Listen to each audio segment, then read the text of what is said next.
What's up, everybody? We on another episode of No PTO Days, hosted by myself, Roger J. Taylor, and Don Nelson.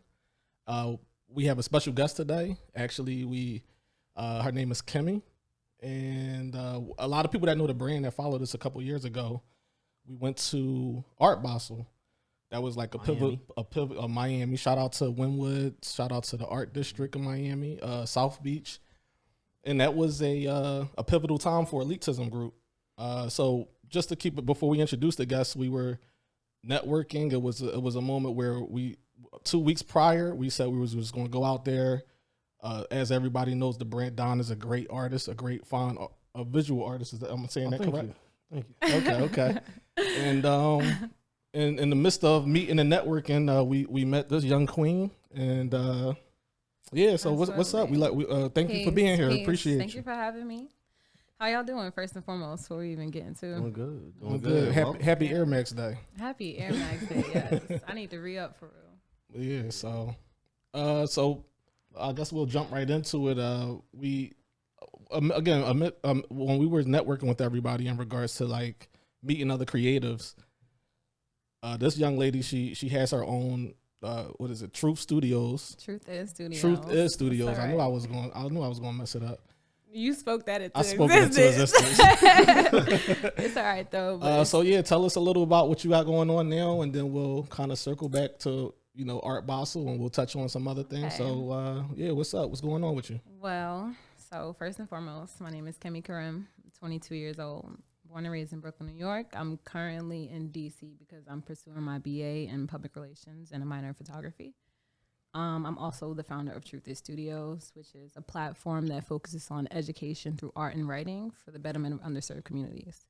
Our mission has always been social change. That never changed. And a lot of that is seen through our photography and our articles that we write and release and feature on our website. And yeah, that's pretty much what we're doing right now. I'm running a blog, newsletter / kind of thing, just through email. It's called It Is What It Is, and we pretty much talk about like random topics, but truthfully, entrepreneurship, spirituality, womanhood, relationships, love, life, finances, literally anything. And that's been my way of like connecting with my audience, just keeping it a buck with them, honestly. Okay, cool. If you don't mind me asking, so where did the name come from? Truth Is. The more and more I delve into this whole like entrepreneurship lifestyle, I'm able to see how my brand is very reflective of who I am as a person. A lot of me went into Truth is Studios. I feel like, I don't know what other people may feel like, but how I perceive myself, I feel like I'm a very honest and open and transparent person. And so I felt like the name was very fitting, Truth Is. And like, that's also a phrase that people say before they're about to say some real shit. Excuse my language, but before somebody says some like real shit, they're like, truth is, like, you know what I'm saying? So it's something that's said, it's something that's carried, and it's a lot of like emotion and like power behind that phrase. Right. And so that's what I wanted my brand to carry out. So that's why I named my brand Truth is Studios. I'm a photographer, so it's like hand in hand. I was figuring out how to like collaborate everything, but with it making sense. So like I was organizing all the things that I love, writing, photography, styling, whatever the case may be. And I put it under one umbrella company, Truth is Studios. That's where we at right now. How is it in DC? Like, what's going on, and how's the climate as far as being a creative in DC? Okay. So before the pandemic, before like everyone was sent home and everything shut down, like it was an amazing time for me. Like I was on campus, I was connecting with a lot of students at my school, and that was wonderful. But being on quarantine, being locked down kind of slowed down a lot of things. A lot of the events that I normally go to and like meet other artists or creatives or photographers out there, that has kind of been limited. And for now, I just feel like, I don't know, it's not enough for me there. It's not enough for me there. I feel like, because I'm originally from Brooklyn, like I mentioned earlier. things are still moving out there. And so whenever I go back home to Brooklyn, I'm able to create. I can hit up this person and like, oh, you want to shoot? Or I have this project that I'm working on. Do you know someone that might be able to style it? Or do you know someone that might be able to XYZ? So I just feel like me being in DC is just not the best space for me right now, because I just have like all this creative fuel in me and I have to like burn it out kind of. You gotta go back there. I know I gotta go back, but listen, ain't nobody gonna get me. I'm not saying nothing wrong. Like, I feel like DC is very there. No. I don't want to be here no more. I'm sick of it. Nah. Truth is, DC it ain't it for me no more. Nah. I love DC. I love how being there and being isolated from all of my responsibilities at home, how it's transformed me and how it's made me more responsible. Like, me moving to DC was the first time I left my parents' house. And like, that was like something that I was looking forward to, but also equally as scary. And then there was times where I was just kind of like in my head a bit like, how am I going to do this? And how am I going to get this done? It's just like, you just got to sit and be still and figure it out. Like, you're an adult now. You're adulting. Yeah, I think I experienced something like that when I was down south. Yeah. You know what I mean? I was in H-Town. And I was there for a heavy long time, you know what I mean? So I definitely felt that same vibe. And it was similar to what you're saying. Like, I felt like it had certain things when it comes to me as a creative had run their course, you know what I'm saying? Like, before I went to H-Town, I was writing poetry, music, all kind of stuff. And I was just doing a lot of stuff, you know what I mean? And even as an artist, as a visual artist, once I got down there, I kind of felt like I fell back off of all of that. You know what I'm saying? Everything became more vanilla for me. You know what I'm saying? That. Like, and then when I came back home, even with Philly, with all of its ails and everything like that, all the struggles here, there's such a spirit and a soul here. Yeah, that, it feels good to. It always feels good to come back home. Like, every time I come back home, like, I just light up. Yeah. But I do feel like I needed to move away from home because I wasn't as organized as I am now. I wasn't as focused as I am now. I wasn't able to like pinpoint or hone in or figure out what my niche was, and like being away from everyone and everything. Because honestly, in New York and Brooklyn, at any time of the day, if you want to do anything, you can likely do it. Like, you Brooklyn could be up you could be up 4, 3, 5 o'clock in the morning, and like, hey, like, what you doing? You up? You want to this? And we out. Like, it's available. You understand what I'm saying? Hustle is on a different level. Like, we're always Brooklyn. Up. We're always moving. So it's just like, shout out to Brooklyn. I had to chill out because I felt like I was always on go. I felt like I was always chasing something, always ripping and running. It's like, well, let's talk about, because as a creative, I think you talked about, you know, and a lot of creatives talk about what they might be focusing on. So I think you touched on you going to DC was like, that was networking and, you know, expanding your network. Yeah. Can we touch on that? Because I know we talked a couple of days about that. Yeah. So like, that was my goal. That was my intention. Like, figuring out what it is I wanted to do. How was it that I wanted to present myself before I network with people? Because obviously, like, when you come into somebody, you come to network, make sure all your stuff is together. Right. Bottom line. And so it's just like, I felt like I didn't know that. And so I needed that space and I needed that distance. And once I found that, I was able to, okay, now I'm here. This is who I am. This is what I do.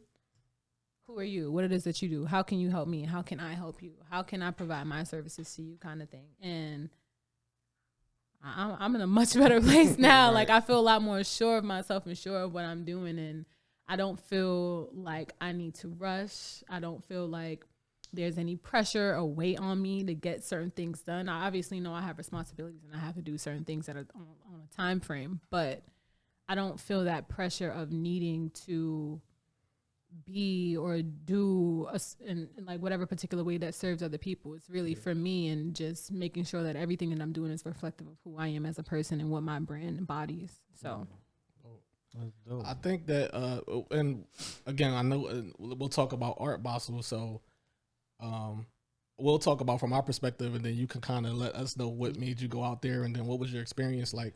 So when we touched down, I miss Miami. I'm just over here reminiscing, like, yo, they need to open the world back again, because Miami is really a time like.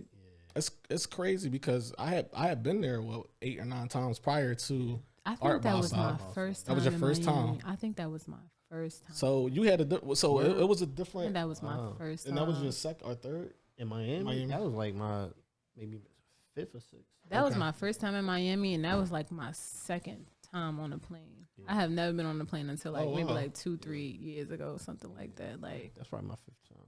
Yeah. I mean, it felt like it was like the energy it was so many, like at first, because somebody might hear Art Basel and be like, hey, this is an art festival. They might not really know when you're down there, all the blocks was off. It was more than just art. It was just so many different type of creatives. It was a lot of, it was street art. There was, boy had the speaker out with the music, freestyle. Yo, for somebody had a bus hours. or something like that too. That like you just driving around in this bus. I feel like they come out every year. Like it's just some couple or something like that. They be blasting music all night long. Wow, yeah. They have lights all over their truck or something like that. Like it's just you just see so much in Miami. Like yeah.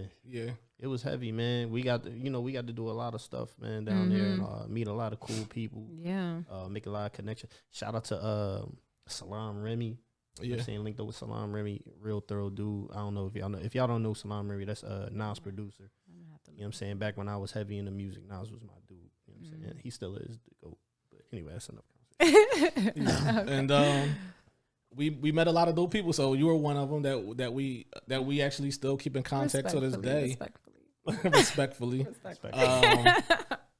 So what was your experience leading up to what did you expect, and then what was your experience afterwards? So that night, it was actually my friend's birthday, and I had took her to some vegan restaurant or something like that. That was like not too far from Wynwood. Okay. And after that, like we were a little lit. So we were like, all right, what are we doing next? Like, what's the next vibe? And you're like, all right, let's go back to Wynwood. Like things are still popping out. And I had a friend who was doing a show. She was having like showcasing her art at like an independent gallery. Okay. I think it was like Fearless Artist or something like that. Okay. Fearless Woman, something along the lines of that. Shout out to Jules. And yeah, we were just strutting down the strip, just going into like, you know how like when you go to Art Basel, how they'll have like the like open lots and like some people will showcase their art there, or there'll be food or vendors, or there'll be like the big like interactive pieces. Like somebody made like a carousel that year, something like that. And I think we were coming out of that space. I had just got off of the carousel, like, and like the thing that my reflection like looked at me, like I want to remember the name of the artist, but I really can't right now. But when I spun the wheel, the carousel stopped at me, and it was like, it said something like overcome fear or something like that. And like that just turned like a whole switch on to me. But I I didn't realize it until after I got home, and I just kept thinking about that moment, like, because I turned it again. Because I'm like, I'm not afraid of anything. What are you saying right now, right? So I turned it again, and it landed on overcome fear again. So I'm like, all right, I have some reflection that I need to do. I need to assess myself. I need to really sit and think about this when I get home. I'm enjoying myself right now. I ain't gonna think about this right now. We in Miami. I ain't gonna think about this right now. We worry about that when we get home. But after like we were walking out there, that's when we ran into y'all too. Right. And y'all were like pretty much standing in front of the lot, and y'all asked us, did we model? And we were like, yeah, me and my homegirl. And that's pretty much where the relationship started. Right. And I think because me and you talked in the car on the way over here, is like, for me, when I look back on my life, I've always been a night owl, and that's when I'm most creative. And I noticed like, every time you be up. You like there's certain people that's up like 2-3 in the morning and working on stuff, and you're definitely one of those individuals. So can you talk to me about your creative process? And like, do you embrace that? Like, or do other creatives, do you find that common as far as like my creative process? Is it like at night, like at okay. I think a lot of creatives and a lot of entrepreneurs, like typically we're up. Like, you feel me? It's, as an entrepreneur, your work week is almost 60-80 hours even sometimes. So it's just like you just always on go. You try to fit things in where you can, because everything is based off of you and what you put out. And like, you're not just checking in, clocking in, and like, oh yeah, I know for sure I'm gonna be working here from 9 to 5 or 11 to 3. Like, no, you make your own schedule. You figure out how much time you want to put in, and sometimes I just get on this track and I just don't know when to let go. And I be up past 2 a.m., 3 a.m., sometimes 5, 6 a.m. Like, and I go to sleep whenever I decide. It's like, if it's like 2-3 days in a row, then I'm like, all right, I have to chill because that's unhealthy. And I've definitely prioritized my health and my sleep more because I perform better when I'm like well rested. Right. But I don't know, like I was mentioning earlier, I just feel like it always works best for me when I'm up late because I'm kind of a person that gets easily distracted on the lowest of keys. And everybody be asleep at a certain time. So it's like, it's everybody sleep. I don't got nobody to talk to. Not like on some like lonely shit, but like I don't got nobody to talk to. I don't have to hit nobody up. Nobody's hitting me up. Nobody's distracting me. So I could just take my phone, put it in another room, or just put some like ambient music on or whatever the case may be and just lock in. And finish whenever I finish for real. Yeah. And I was going to ask you now, what from your work keeps you up the latest, like from all, because you got a few things going on, so what from among your tasks keep you up the most? Okay, so up until about maybe 2 or 3 months ago, it was my writing. To be fully transparent, like that, not this semester currently, but that last semester, like I was struggling with my grammar and like sentence fragments, and it made me feel away. You understand what I'm saying? Because it's like, how am I pursuing a degree in PR? How am I trying to be a publicist? How am I writing articles and just writing for people? And my writing is just not up to par. Like it's like you can't be that. You cannot fulfill that role if everything is not set. And I'm not gonna sit here and say I'm the best writer in the world, but I definitely saw that as a disadvantage, and I was like, that's not gonna fly. Yeah. So a few months ago, I checked myself hard because I'm like, that's not cool. It sounds good. People understand. Like my message was always clear. It sounds good, but writing is also art. Like where you place certain like punctuation and everything. Writing is an art. So it's just like I had to pay attention, like close attention to that, because I wanted to make sure that whatever messages that I was getting out through writing was going to be comprehended, understood, and received by the people who were reading them. And just respected too from other writers. Like. So at first it was the writing, but we got that in the bag. So we good now. Writing. Once you got the writing, I was like, all right, I don't have to stay up and edit this all night. Like I know what I'm gonna do. Cause I also used to like always edit when I'm writing too. Okay. And that was slowing down the process. That was taking up a lot of my time. So now I just write and I go back, edit, and I could see everything now because I know the mistakes. Right. So it's a little bit more structured. So it's a lot more structured. It flows better. It sounds better. It feels better. It's still like my writing still comes, depending on what I'm writing. Like if it's an article, it might be a little like neutral, but if it's more or less like like I'm writing for the newsletter, it's a little more personalized and it's coming from my voice. Okay. No, I was gonna say. So how do you balance being a student at Howard and being, a creative? Shout out to Howard. Shout out to Howard HU. You know. Shout out to all HBCUs. Let's do that. Shout out to all HBCUs for real. Like I've met many friends from other HBCUs and I love them, but I love Howard. How do I balance school? Honestly. Some days I don't. I'm just like, some days this is a safe space right here. Yeah, I'm like, some days I don't. Like, the way I work is like, I'm going to have to put my all into this or that. The in-between, it just doesn't make sense to me. Like, I'm not applying myself if I'm in the in-between. So it's like, some days I'm like fully submerged in my schoolwork, and then I'm like, dang, I just forgot about Truth Is Studios. And then other days I'm like, I'm about to go crazy. I'm about to edit. I'm about to create content. I'm about to write an article. Like, what is school? Like, this is my senior year. What is school? You know what I'm saying? But that's not good. So how I found my balance was just, I realized that when I can't figure out how to balance my school life and my like work life, my entrepreneurship life, I probably am not giving myself enough grace to just be patient and balanced. Like my how I work and how I operate is reflective of where I am internally.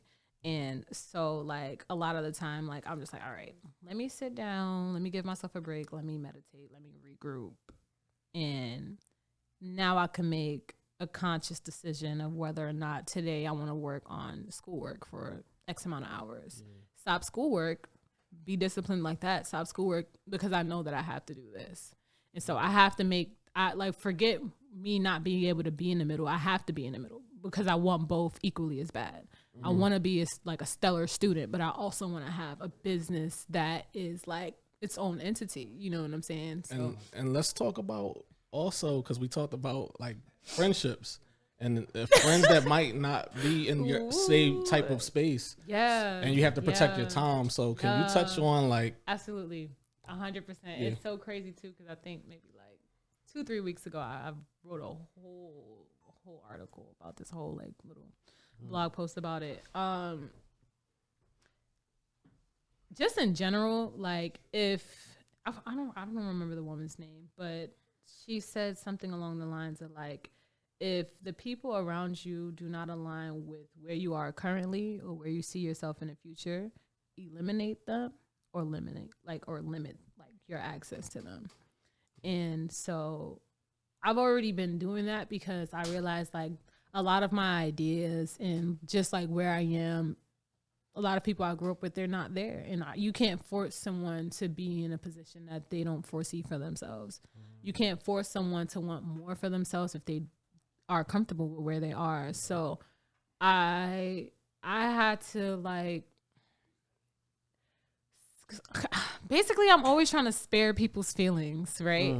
And it's just like, you might like really love someone or appreciate being in the same space as someone, but ultimately you have to realize, what do you want for yourself? Like, is whatever this person doing going to benefit you, or is it going to hinder you from growing and succeeding?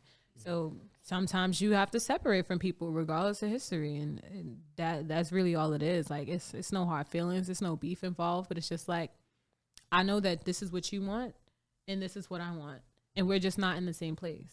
Right. You understand what I'm saying? It's not like I'm leaving you for dead. Hey! It's not like I'm leaving you for dead or nothing like that. But it's just, we're not walking down the same path. And it's like when you're like being an entrepreneur, when you're trying to raise a business, when you're raising a baby, really, you really have to have the right people around you, because we be the hardest on ourselves. You understand what I'm saying? Like me personally, like I overthink. I'm like my worst critic, but like beautiful things come out of that. You understand what I'm saying? I always check myself. Yeah, like I don't know if y'all both could relate. Like the voices in your head, like I think I think that should be like how I don't know if people watch X-Men, but if people could hear a thoughts of like a creator and all the thoughts and Professor X, we need a Professor X for creatives. Actually, that's what I feel like creatives are. I feel like everybody has like a talent. It's the same, like X-Men is about everybody having the talent and don't know what to do with that gift and they're trying to find a way. So and prolific, brother. Hey, you know. Yeah, y'all funny. Actually, so if you were, are you into Marvel or anything like? Are you into? Kind of. I don't know what you about to say. We'll figure it out. We'll flow. We'll flow. Let it flow. Let me see what you got to say. If you could be a character that describes you, a Marvel character, who would you be? All right, yeah, you lost me. I'm getting Storm vibes right now. Okay, so it's the hair. With the hair, it's just the hair. It's just the hair, skin in the hair. Yeah. I actually was saying how I wanted to be Storm for Halloween or something. Oh, like really? That. At the end of the year, so I'm probably gonna do that. I don't know. I don't know. Well, I don't know, to be honest. Let me switch it back to Don. If you could have to be an X-Men, yeah. Any type of? Do I have to be X-Men? No, it doesn't. Oh, you know what? It'd probably be Nightcrawler. Nightcrawler's my dude. You know what I'm saying? Because Nightcrawler all he has to see something and he's there. Okay. You know what I'm saying? All he has to do, he has to. If he sees it, it's easier. But once he gets to the point where he can see it, all he then has to do is see it in his mind, and he's there. Let's do it. If I could be, Dang, I want my fee when you make that piece, that Nightcrawler piece. Huh? I said I want my fee when you make that painting. Oh, okay. Nightcrawler piece coming soon. I guess I'll ask. I think I like. Yeah. I mean, I've always been a fan of Gambit. You know, he's. I gotta educate myself now, y'all. I watch Marvel movies from time to time, but like, you know, Gambit. I've never no. But like for me to like just be in my mind, like, dang, like which character like represents who I am as a person. Like I've never sat down and thought about that. So now I just want to like go back maybe I spoke too soon. Maybe I have to go back and really think about that. But what I was trying to say is like creatives, you have so many things going on in your head. Like outside of you have to take care of everyday life. But as a creative and you're trying to think about what's the next thing you want to create. Am I doing this right? I got to get this done by a certain deadline. There's so many thoughts that's going on in your head. And so it is crazy. It's great to talk to people like you, have that energy, and you can share those thoughts because not the typical person. Some people might think you're going crazy or not can relate to you. I had to check myself about that too, because I'm like, yo, you tripping, like, but not even out loud, like in my head, but like with also all these other thoughts that we were saying, like it's just like you're tripping, like why are you thinking like that? Yeah, like you're tripping, like it's just like nah, like this is normal, like your thoughts are gonna go whichever way, but it's just like what you do with them. Like that's the thing. Like, do you let them like just overpower you and just make you like disable who you are and just slow you from getting things done, or do you take them and be like, dang, like why am I thinking like this? All right, let me write this down.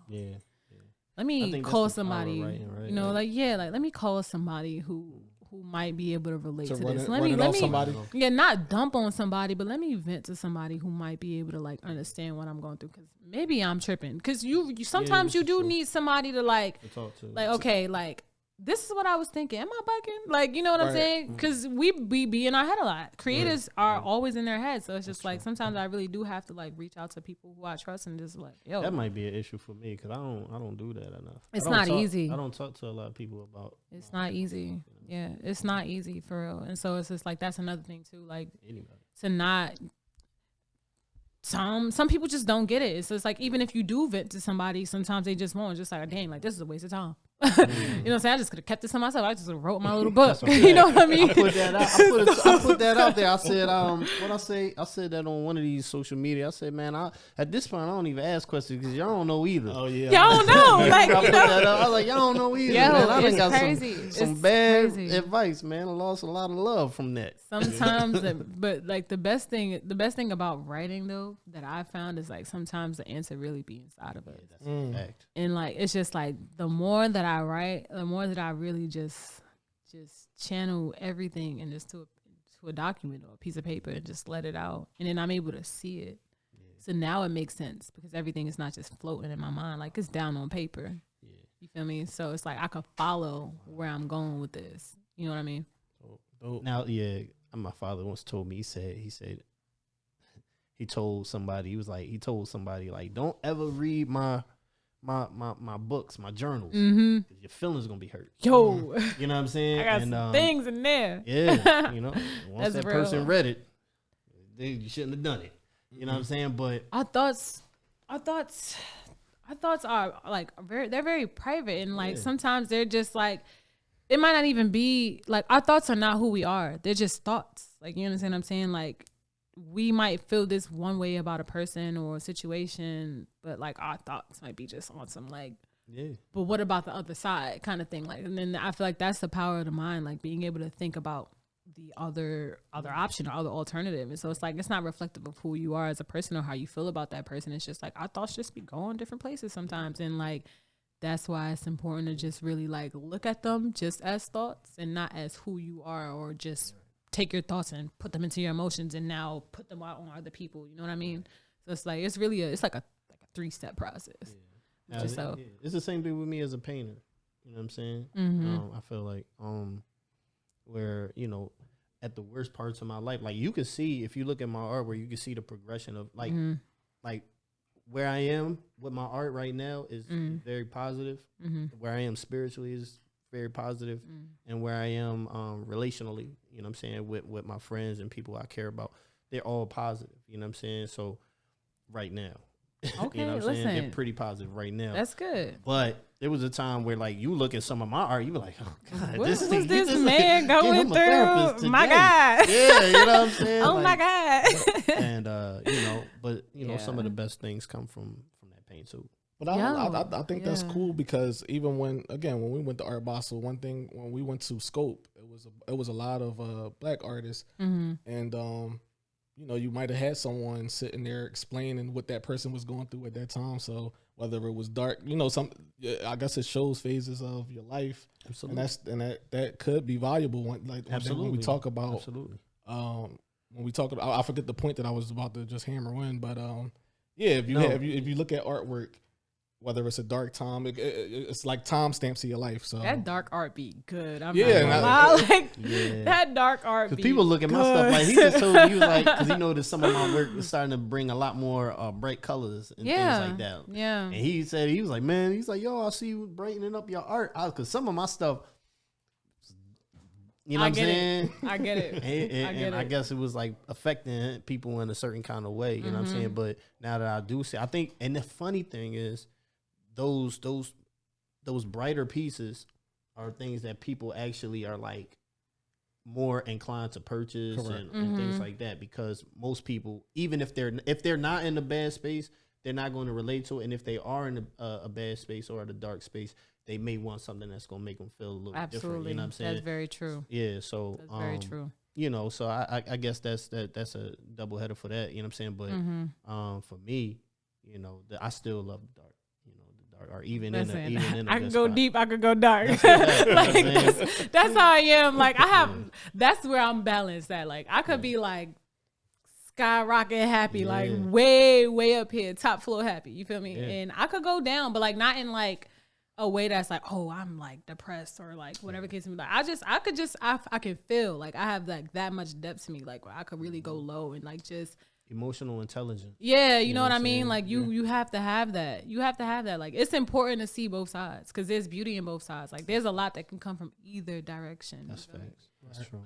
What do you feel like who, because us doing Elitism Group together, sometimes if he having a bad moment or a bad phase, I could be there like, yo, come on, let's go. Or it could be, and it's vice versa if I'm not on it. So you having your business and this, everything's on your shoulders. Who's your go-to? Yeah. If there's multiple people. God, it's multiple people. Yeah. Like I'm not even about to name drop. I don't want anybody to feel away. But let's just say I have like so many beautiful, proud, intelligent, powerful Black women around me, like, and I'm just so grateful for that. I'm so grateful that I could just pick up my phone and call these women, because each of these women that I have in my life, they are all doing something with themselves, and like we're just so, I don't know, like it's just like words can't even describe like the connection that we have. Like some of them I've just met like recently, like maybe like a year or two ago. Some people I've known for years. So it's just like I just have some powerful Black women around me, honestly. Like I love that. And I have Black men around me too. I ain't gonna lie. like, cause I need that too. I need like that duality. I need that balance. Like sometimes I gotta hear from y'all. Like what's going on? You feel me? Like this is how I'm feeling. So, do you feel like, cause we talked about that with like a month ago, that as far as networking, Black women, y'all do a little bit better job than per se than the brothers do. Than us. We know what to say. We know what to say. We got it. Know what to say. We know. No, I'm kidding. Like we do, but it's just like real, though. That might be low-key truth. How can I say this in words? I feel like for me, I'll just speak from my own experience. Like I've always found myself in positions where I kind of sit back and observe and feel how people are and how they communicate, so that I'll be able to communicate with them better. And a lot of the Black women that I have around me, I notice that they have those traits too. Like they are amazing communicators because we adapt off of other people. Okay. I'm not going to just limit that to us, but it's just like, that's who I have around me. This is what I see. So this is my reference. You understand what I'm saying? Right. But it's just like, just learning, just in general, like not even just being a woman, but just learning to like listen to how and what people say, and being able to like feel off of that. Like I might not say certain things because it might trigger you, or I might not use a certain tone because, you feel me, you might not be receptive to that. Yeah. Or I might not talk about a particular topic because it might not work for you. You know what I'm saying? So it's just like, you just have to be very selective about the messages that you're trying to articulate. Yeah. You know what I'm saying? It's just like, you're going to have to obviously be real thorough. That's another thing that I feel like people mess up, like being thorough and being detailed, but also just being mindful that like your audience is not always the same. Like, how I talk to you, I'm not gonna talk to my nana. Right. How I talk to you, I'm not gonna talk to my man or my woman or other kids. I'm not gonna talk to my friends. Like, I'm not gonna talk to my homegirls. How I talk to my professor. You know what I'm saying? Yeah. So it's just like finding that balance, right? Switching, code switching, whatever you want to call it. Doing that,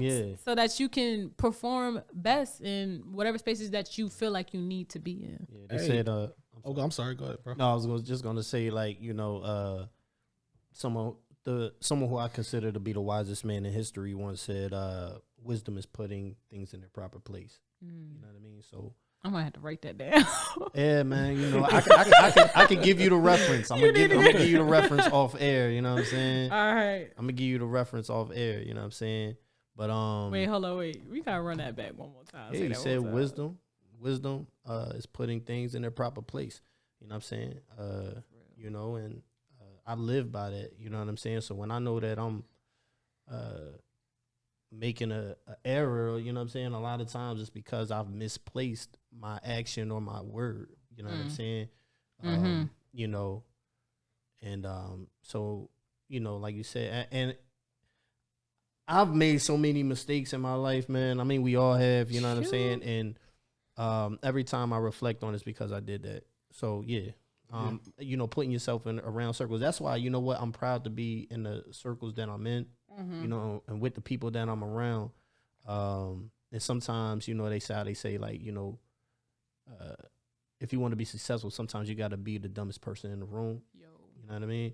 So it's like putting myself in circles. Like even with my bros, you know what I'm saying, that's here in the studio, a lot of times they be like, yo, I ain't even know Don was in the room because I'll be shutting the hell up. You know what I'm saying? Because I'll shut up and I'll just listen. Yourself. You know, and I'll listen to the brothers speak and I absorb what I'm hearing. You know what I'm saying? And I'm acknowledging. I may not have everything to say, but, you know, if you're talking, a lot of times you're not listening. You're not listening. You know?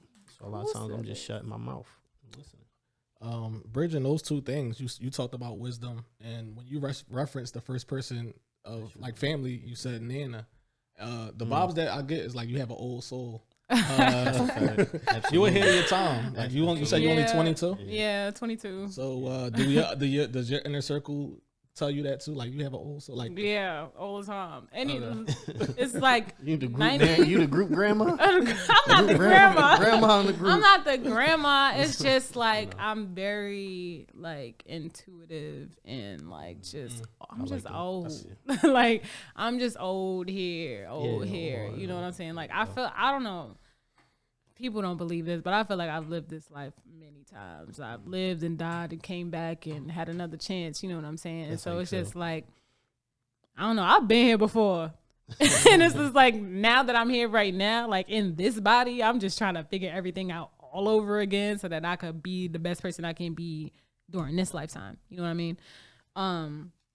But yeah, most of my friends, they definitely see me as the old soul. They come to me for the advice. 95% of the people I meet, they are shocked by my age. Like, you're 22. Yeah, like, that's when we met and you told us how you wasn't that you looked older, but it's just the way you carried yourself. I was like, you know what I'm saying? You and your homie. You know what I'm saying? I was like, you know what I'm saying? I mean, she act a little bit silly, but you know definitely it was like it was definitely like, yo, she's cool, you know, she got good head on her shoulders, you know what I'm saying? And when I found out all the stuff you were doing, I was like, man, I'm proud of sis. I don't even know sis, and I'm proud. I don't even know her. You know Thank you, I appreciate it. I mean, I wish we like some of the things that we're doing now. We was doing at 22. Man, going crazy right now. Yeah, we be lit. Seriously, we be well off, but that's all right. Y'all doing what y'all got to do now. Yeah, whatever's meant to hit you won't miss you. So okay, you know what I mean. So I'm cool with it. But at the same time, it's like, you know, I'm just learning now and I'm applying it. You know, absolutely. Not only that, but we recently did a pop-up shop. We shout out to Crystal and I think it's YBN. They had It was a group of all black entrepreneurs. Okay. Black business minded. Black business minded pop up. Okay. And I look at it like this. My cousin, right? He's a photographer. And talented brother. Yeah, shout out to Ra. And he told me like sometimes when he gets his creative process going, he feels like, you know, the way that Kevin Hart or a comedian might go hit the local clubs up and test out. That's how sometimes he's like, all right, yo, I'm gonna call. Look, we need a shoot. Yeah. I need to just go hit the circuit, touch the people. And in a way, like we started our website 2 years ago, but that was the first time that we really was able to get live interaction with people, like, and see the reaction of some of the things that we created or advice that we were given. Bro had I know you could touch on the young brother that hit you up on Facebook. You said that he was in the hospital bed. I'm trying to remember how that went. Well, he said, I'll remember. Yeah, recently. That was just recently. Yeah. And it was a brother who, you know, we were just talking about some things, and I posted something on social media, and then he was like, "Man, yo, thank you, I needed that." And then, you know, he got to messaging me. I mean, it's in my messages here, but you know, but and yeah, he was like, "Man, you know," and I was just telling him like, "Yo, like, you know, sometimes you just gotta execute, you just gotta go for yours, et cetera, et cetera." It was a nice conversation. He said, "Yo, I'm actually in the hospital right now with COVID. Wow. Once I get up out of here, bro, I'm taking your advice and I'm going for it. I'm going full throttle." That's beautiful. So I appreciate it. You know So, what I'm saying? And that was love. You know? That's beautiful. Salute to him, and you never know who's watching, and that's I guess some of the that's a part of the story. And while we were at the pop-up shop, there's a young brother. He came over to us. He was about 18, right? He hung around. He had questions for us. He was like, "Hey, I don't really have any money, but I like y'all stuff. It's dope." So we gave him a free shirt. Then he came back. He was like, "Hey, can I bring some customers to y'all?" And I'm an artist. He was getting his he was getting his hustle one. At first, I was like, "Where is he?" Because no customers came over. Like, they didn't hustle. We said, "Bring us these cards." If they bring us the cards, I ain't get one card. But we saw. But then I did lock, and I saw he was trying. You know, and those are just two scenarios where it's like, yo, we got to do more of this. We have to get back out there and use this as the reaction of the people. It's nothing like that human interaction, especially after what we went through with COVID in 2020. And that's true. And yeah, that was a good experience. So the next pop-up shop, you know, you could, make sure y'all come out, spin your bread. Salute to Kyle for coming out and being a customer, our producer today. Our producer, yeah. Our other producer, Ryan, Ryan, was spin a bag with us. Sitting eating pizza over there. He didn't come out and support feeding your belly, but it's all right. It's cool. Salute to the whole Manta Media team who got all this all up. But shout out to Paulo. So when you had our introduction to Elitism Group, what was your first thoughts? And like, how do you feel about our brand now? She was like, "Look at these dudes walking up to me. These y'all from Philly too?" I seen her face when we walked up. I was like, "Yo, you know, it's not like that." Nah, honestly, like I always have to be on guard because people do be doing weird shit in Miami. No, for real. Like on a serious note, like it was one time I went out there with my homie and like somebody was there following us for blocks. Like it was late. It was crazy. Yeah, like he was like watching us eat and everything. I said, nah. Yeah, so every time I'm in Miami, like I go enjoy myself, but I'm real vigilant. Like I'm staying on point. I'll be on my P's and Q's. Like you should have been on that just being from Brooklyn. I mean, I always in. I'm always on my P's and Q's, but it's just like in Miami for sure. Because honestly, people will slip something in your drink, pop you up here, boom, you done. You done. That Brooklyn accent coming out too. I'm crying. You done, son. You done, son. Y'all know it. Come out there. You done, son. Nah, you done. Yeah. No, like while we on that, like it was one time. I think it was that year that I went to Art Basel and I met y'all. Me and my friend, we were in a Uber. And the Uber driver, she was a woman. She was telling us we was like having a conversation about this dude trying to invite us to his penthouse. We weren't going. But like, yeah, like he was, you know how people just be talking about how much money they got and what they do like out there. You know what I'm saying? It's like, I don't want nothing that you got, bro. Anything that you give me, I give myself. You feel me? But like we were having that conversation about that, and like she just was like, y'all better be careful. And I was like, oh, she was listening. But she was like, y'all better be careful, no, for real, because like it's a lot of stories about like women getting picked up and, you know, just getting killed in a hotel and they just dropping their body off in the Everglades. Like, I never forgot that. So anytime that I travel, especially to Miami, I just be watching everybody like, yo. Like, crazy, and it's sad that I have to be that way. Like, I can't just enjoy myself because I'm on vacation, but safety first. Like, you feel me? Yeah. That's where I wanted to go. So I gotta watch, keep a watchful eye. Yeah. So when we walked up on your, was all of that in your mind? Like, here we go, this weird stuff again. Like, yes, because people, honestly, like, people always stop me, and it's just like, you stop me for what? What you gonna do for me? Right. How are you gonna enhance my life and my lifestyle? Like, you got nothing. Like, you just wanna come and just get on my damn nerves. Like, please leave me alone. I don't want none of that. But we came up to you and we just let y'all know from the rip. You know what I'm saying? What it was. Like, and I think you introduced me, right? Was that how it goes? Everything's a blur, bro. It's just 2 years. I went through a whole 2020. I know. All I know is the lockdown. All I know is I don't remember that. But I think it was something to that degree. Y'all were respectful. That's the thing that made me like, y'all came and y'all was respectful. Y'all presented yourselves. Y'all told me what it is y'all are, what it is that y'all do, what it is that y'all needed. See a podcast in your future. You know what I mean? 2 years later, you know what I mean? Word. And we ain't even know. We here now. But so what do you think of the brand? Like, as far as I know, because what you have going on, and sometimes we update each other. Mm-hmm. What do you think about us as Elitism Group? I feel like when I first saw y'all brand, I was like, oh, it's cool. Like, they got like nice little cool merch. I saw like the art here and there. I was like, this is dope. You know what I'm saying? Like, I just thought it was like creative, but like the more I see the things that y'all post and like the reasoning behind like y'all brand and stuff, I'm like, all right, this brand is pretty much about people who see more for themselves and want to do more for themselves and carry themselves in that way, hold themselves to elite standards. You understand what I'm saying? And so that's why I really gravitated towards Elitism Group, because I'm just like, that's who I am as a person. And so I felt like at that time, like, I was doing a huge shift about like what type of content it is that I'm receiving, where I'm spending my money, who am I engaging in. It's just like, I don't want to engage in BS no more. Like, it's less about just looking good. Like, I want to feel good. I want to know what makes me tick, and you gotta uphold those standards to, you know, upkeep yourself in that way. Hold yourself to an elite standard.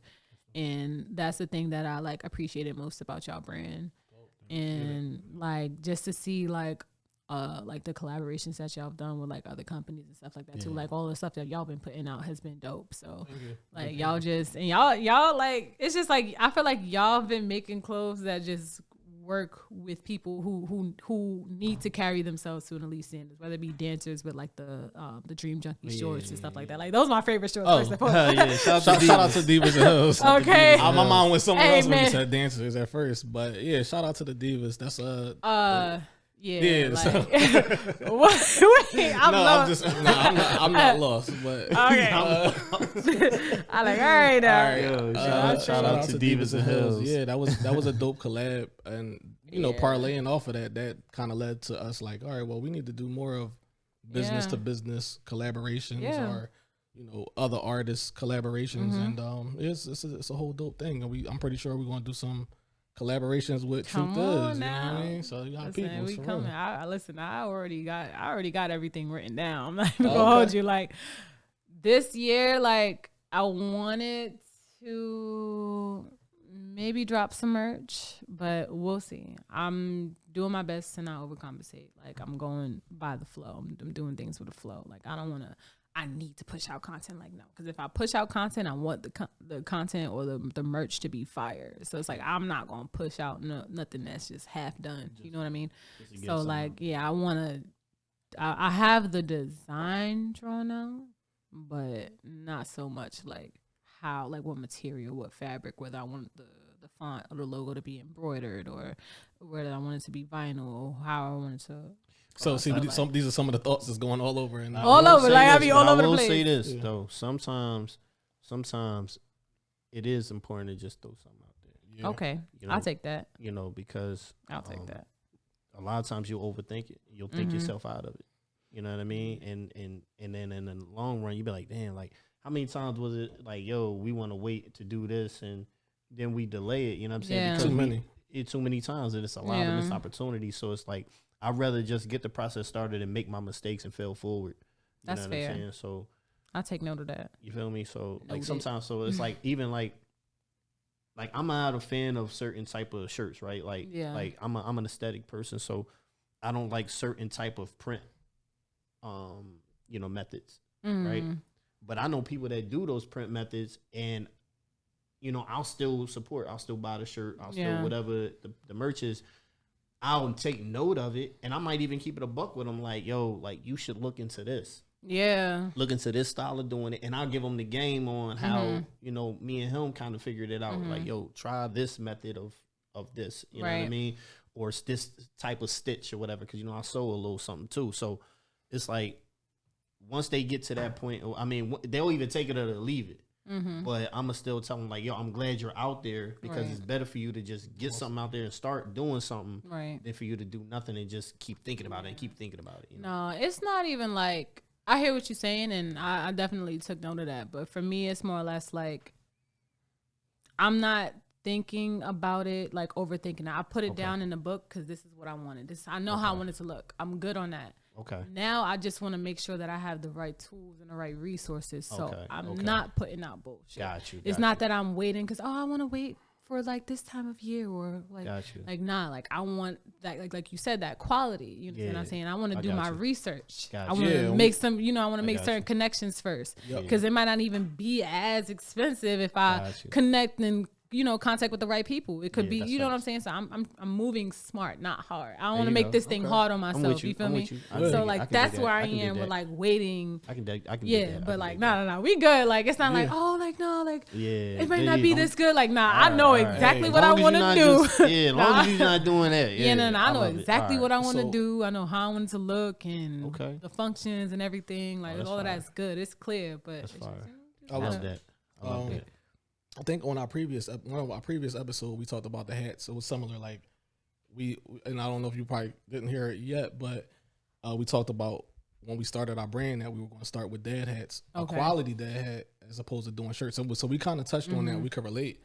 And honestly, as we sitting here thinking about Miami, I was like, I remember the first shipment I had. It was because it comes from China and it comes to California, then it comes here. So when the shipment came in, I'm like, you know what? I'm gonna be in Orlando with my job at a conference. I'm gonna ship I shipped the whole thing down there. I was like, I'm gonna take the hats. I took them out the boxes, put them in a suitcase, and drove to Miami. I was like, all right, we just gonna hit the ground running. Let me start. And salute to everybody. It was like a pop-up shop down there. It was a guy. I can't think of the name right now, but he gave me some advice. He was like, look, you got to start. Maybe I'm not going to tell everything he told me right then and there. Not that I'm withholding any information or anything like that. But he was just like, look, you have to do X, Y, and Z. I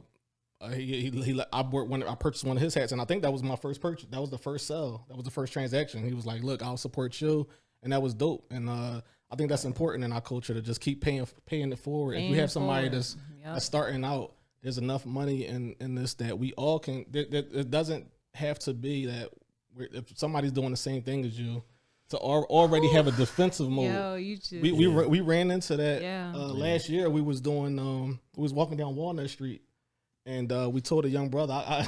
It was somebody that Don actually knew. And we told him, hey, we doing X, Y, Z, and he kind of his statement was, oh yeah, I see that. I know they doing that, like because that's exactly what he said. He's like, yeah, I don't really know, and I'm like, yo, like we all have.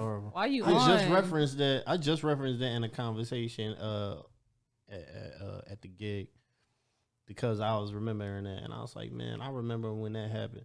That was disgusting. I told old boy like, yo, we doing this event with this other person who's in the same space as him. Right. However, with respect to this brother, the individual we were doing it with has a lot of steam behind him. He's got a lot of power and movement behind him. He himself as an individual is a powerful person, not because of the money that's in his pockets, but because of his character, and what he does in the community, right, and how he relates to people, right, and how people react to him, right, and what he was doing. So we invited the brother out. I actually did a gig with the brother, like a fashion show with the dude I'm talking about. Okay, that's what it was. We was doing a business. We hosted a business credit seminar where it was like, look, we're not telling people to come pay for anything. We want to buy the lunch. We want people to come out. That's what it was. I thought it was. No, it ain't it. It was for the John. It was for the John that we did. I ain't gonna say his name. No, we did invite him. As we were walking down Walnut Street, we said because we were having it the next week. We were coming from that event. But we invited him to the. I'm telling you, brother, that's not it.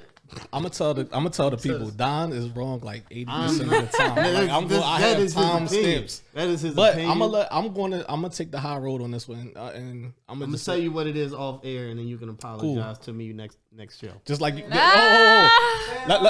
it on air. No. I'll say this on air, and this is a fact. This guy apologized to me for something that on our last episode, and I was right. It's foot. And it's footprints. Thank you. All right. It's what are y'all talking about? It was footprint. I said feet print. What? And it was footprint. I don't know why I said it. Don't judge me. I'm not judging. Don't Free judge room. me. Nobody. Free room. I'm not a literary genius, but I am literate. We had my mom listened to the episode. She's like, You shouldn't have did that. I was like, look, I said, and correct me on. Your mom told you was wrong. The conversation over. Your mom told you was wrong. Salute to my mom. Salute to both of our mothers. Everybody's mom. But he was wrong. He apologized to me. I apologize. And we'll get back to that one at another time. But go ahead and finish your story. All right. So we walking down the street. I know the dude because me and the bull did a fashion event together. That's how I know him. He's in the space of create. He makes suits. He makes tailor-made suits. Okay. Very talented. Brilliant dude. But we invited him to a thing we were doing with another person who owns a suit shop. Okay. You know what I'm saying? And he was having a fundraiser at his tailor shop. Okay. It was pretty dope. But it hadn't happened yet. We was coming from grabbing the smoothies and all of that. Shout out to the smoothies. And planning it with Egypt. Shout out to Egypt. We was coming from the thing with Egypt, planning it. You know what? That. Now that you said it, we both right. We did invite him to the business. We invited him to both of those. Okay, cool. So I told him we doing that.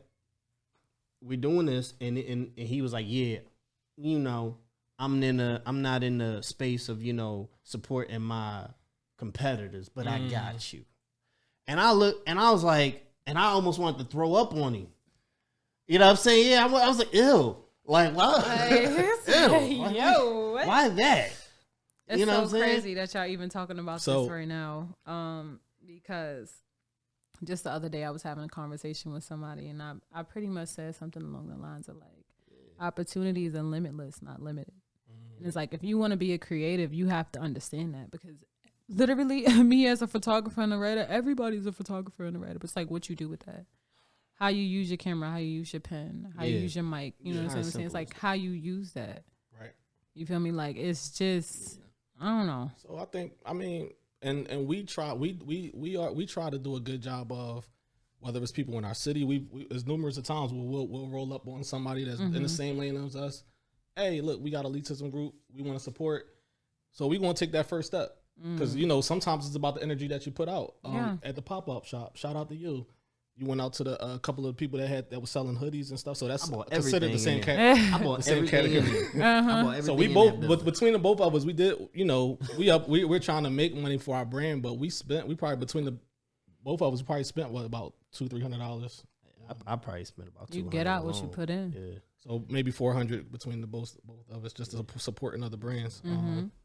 So yeah, just support the people that's in you. Because you can link up, partner up, and do some powerful things. You know what I mean? It's too much money out here. It's too much. It's money to be made. Yeah. It's money to be made. Yeah. Like.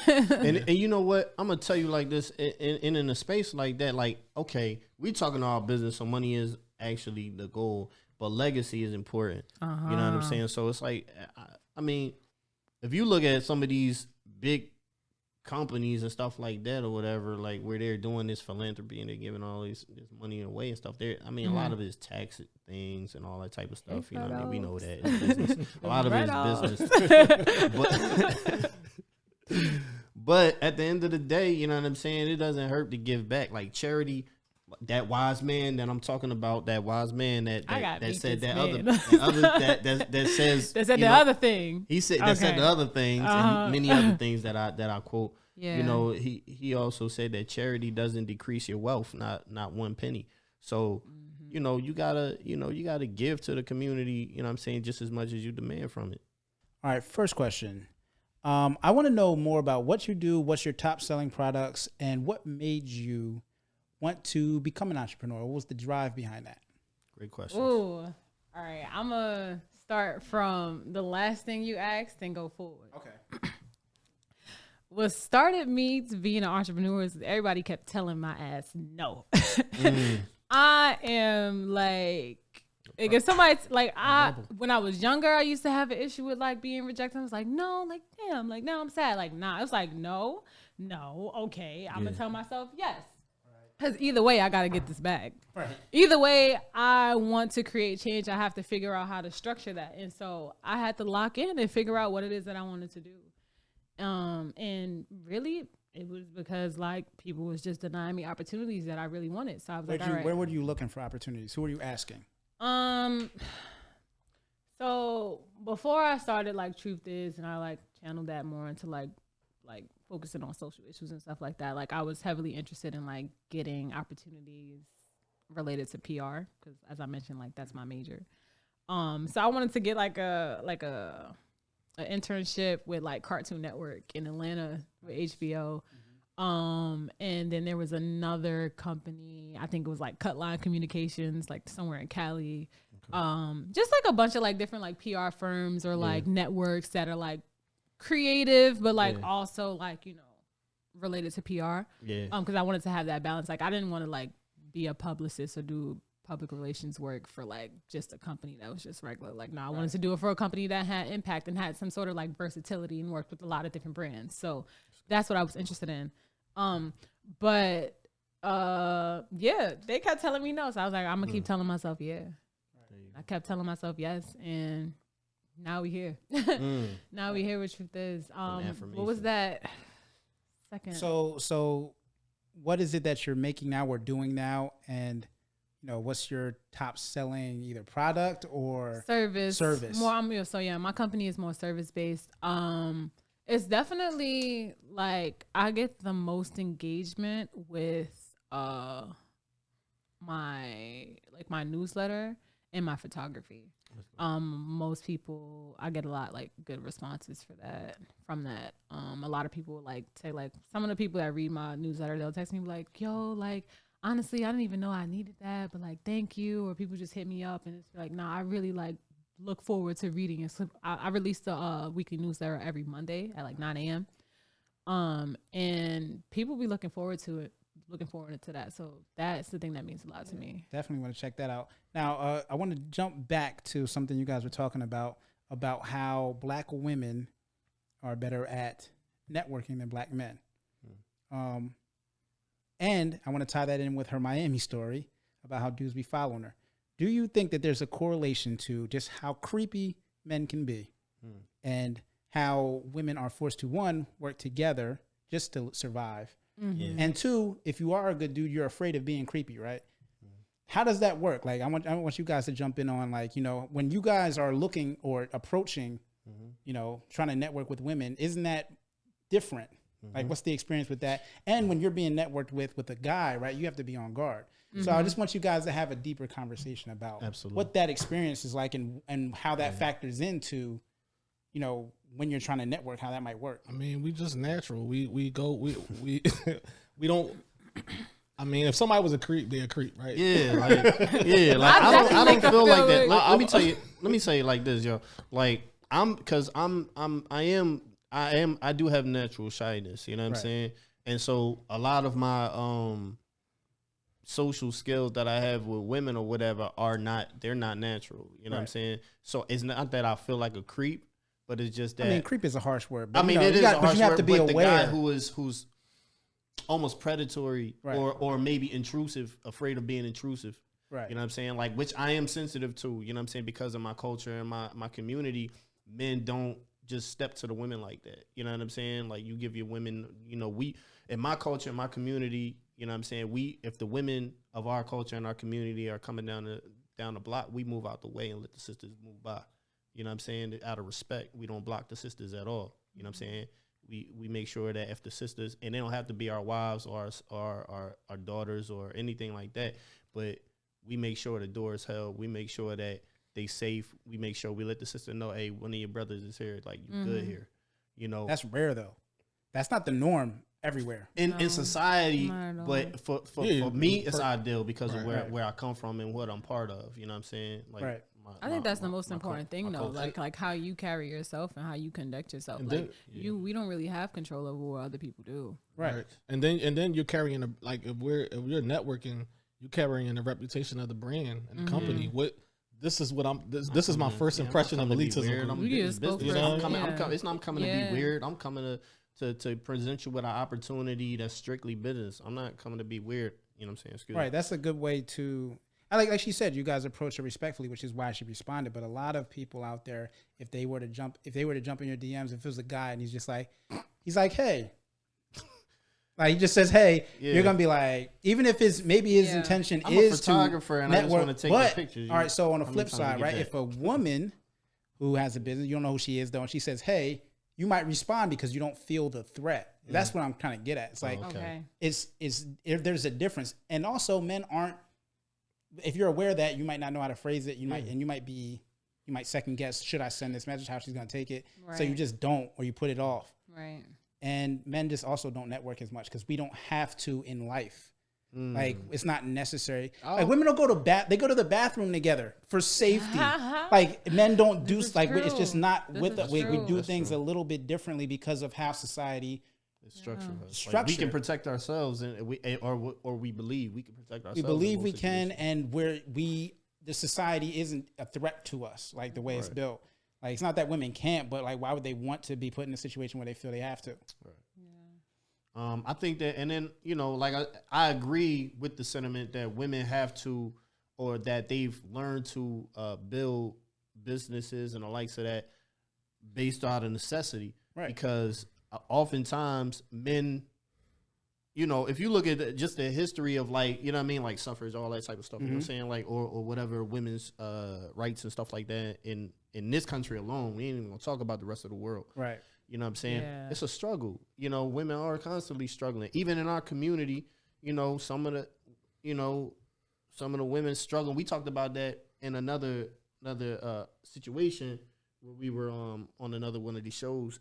You know, that women are building these businesses and these platforms because they need to find some way to support themselves. They need to make sure that they're secure, because those of us that, you know, in the past and ideally are supposed to be the protector and maintainer of and provider and helper of these women, you know what I'm saying, falling short. So the women, you know, they look at us sideways or whatever. When we step to them, we walk up to them. They like, you don't really got nothing for me. I don't even know what you're talking about. Let me ask you this: Do you feel like it's easier working with women than it is working with men?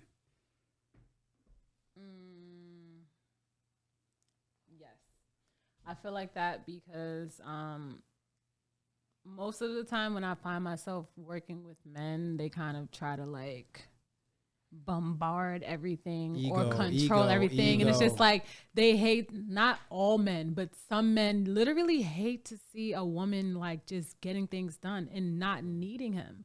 Yeah. Like, we don't always need men. Like, some things we would like for you guys to be there for, to help us, but we don't need you guys. No one needs anyone. Right.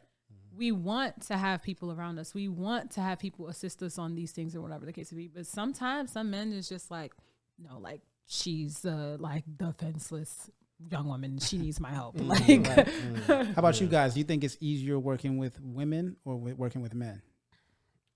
I mean, I do most of my work in outside of my 9 to 5, because I do, you know, still have one.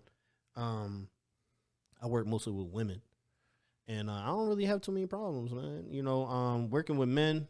I mean, outside of the pettiness, you know, that women have with one another from time to time, and the slick remarks, and then, you know, some women they get a little more friendly than they should, but which thankfully I don't have to deal with that with most men. Most men. but He said most, not all. Most so men. what's going on? What happened? I'm gonna keep it a buck. I work in a hospital, bro. Yo. Be a lot of weird stuff going on for,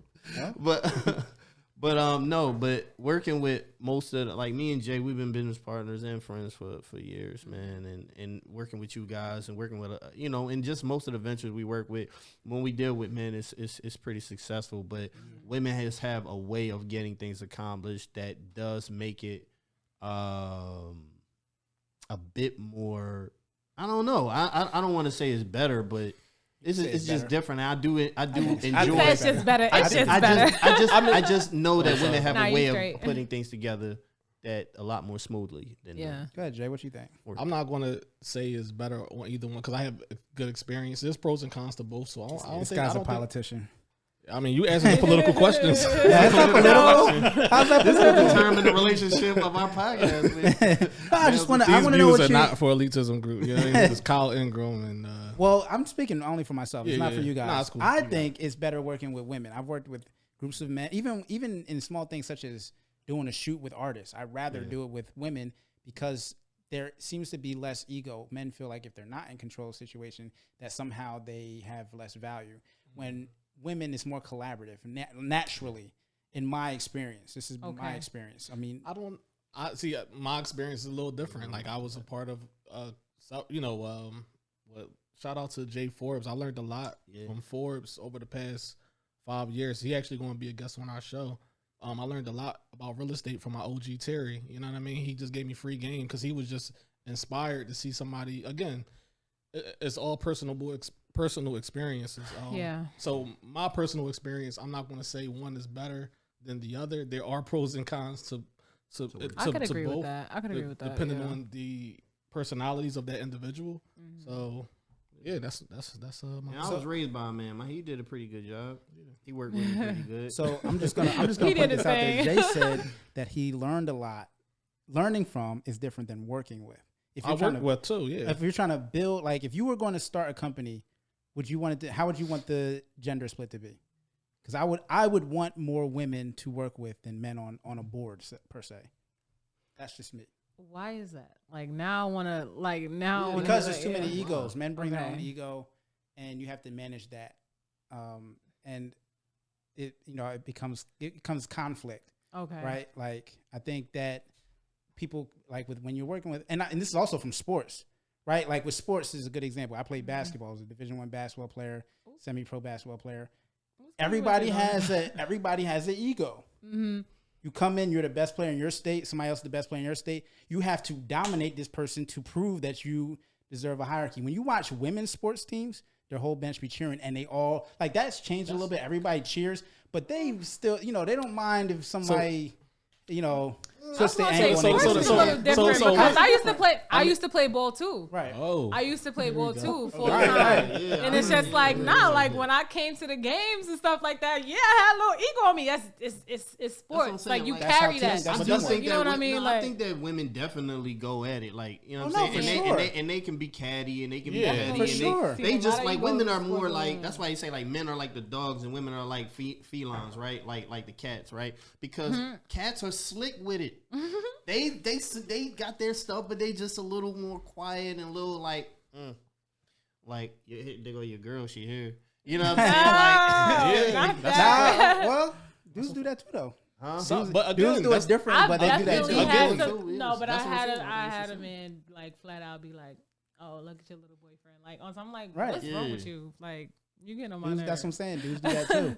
Yeah, it's crazy. Dudes are different nowadays, though. Like, you know what I'm saying? I think that's always been the case. Like Leah was saying a couple weeks ago. Dudes nowadays are a little, I don't know, man. A little soft to touch. I think every Sensitive. generation. I think every generation. Stop, please. I said it for you. It's not No, Ramadan. but Y'all. Wait, I what's think that every thing Kevin Hart generation said? has He said said that about Mitches the or something generation like that came that? behind them. Kevin Hart was like Mitches. Oh, Mitch's. Yeah. Something like that. Sometimes. They say that about every generation that comes up after that. The next one is soft. They always say the next one's That softer. wise man that I always listen to said that there's not a generation that will come except that the next generation is worse. You know what I'm saying? Right. They all say that. They think that the rappers are worse, the basketball players are worse. The era you grew up in is somehow the toughest, the best, and the strongest. And that's not true. It's just not true. I mean, every generation has some people who are like that, some people who are like that. Yeah. Anyway, let's see. Do we any more questions? What time is it? We only got a few minutes. Oh, It's yeah, 8:43. I'm gonna be real quick, but we haven't really talked about the details of your photography, and I would like to know a little bit about that. Like, give us some details about what it is that you actually work on, and what type of camera work you actually use. What type of camera? So I shoot both film and digital photography. On my first film camera was like a Yashica FX1. Not sure if you know the terms. But that was maybe like 2018, 2017. I got it after my grandfather passed. And I started shooting with that. Then the shutter got unreliable and I couldn't shoot anything. So I took a whole, maybe like a year, 6-month break from photography. Then I saved all my bread up. I got like a little Canon T6 and I was shooting with that. But again, my film was my first love, so I just kind of felt unfulfilled by it. I like the turnaround of digital photography, but film has always been very special to me, especially because you got depending on which film you use. For me, I use a 35 millimeter. I got 36 shots, so I got 36 chances to get the right shot. You know what I'm saying? So I have to be very selective and calculated and just really pay attention to detail when I'm shooting. And so that's why I prefer to shoot film over digital photography. I feel like you kind of asked a second question in that. No, it was just question. What type of work, what does your work consist of? You know, what type of things so a lot of times, like I mentioned earlier, I try to align my work with certain social issues. So this new project that I'm about to release in a week or so is pretty much speaking on the maternal mortality rate amongst Black women in comparison to that of white women, which is 43 to 13, which is a huge drastic difference. And it's just a lot of that is caused by lack of adequate health care or just access to whatever they need to make sure that they have a successful pregnancy. That's a huge problem. And I don't think it's being taken seriously enough. It's just all these Black moms are dying. And then even too, children too. You know what I mean? So it's just my next project is focusing on that. I don't want to get too much details about it, but a lot of my projects are very thought out and planned like that. Okay. And I always, obviously, I don't want to always talk about dark things. So just sometimes it'll be Black joy or braiding styles, the history of braidings or where hats came from, so on and so forth. Just everything Black. We keep it in real Black. Cool. That's what's up. Man. Nah, man, we highly appreciate you coming on. Where can the people find you on socials and Instagram website? at Truth Is Studios, Twitter at Truth Is Studios, website www.truthisstudios.com. Love it. Everything is all the same. You make it easy on the people. Yeah, that's what's up. Yeah, and, thank you for having me, guys. Yeah, so definitely everybody that listened, and then the people that's watching on YouTube, we appreciate y'all for definitely another episode of No PTO Days. You can find this podcast on Apple, Spotify, or any major platforms along with YouTube. So again, we highly appreciate you. This has been fun. We're going to definitely do it again. Absolutely. Definitely going to work. And thank you for coming. We appreciate it. Peace. Salute. Peace.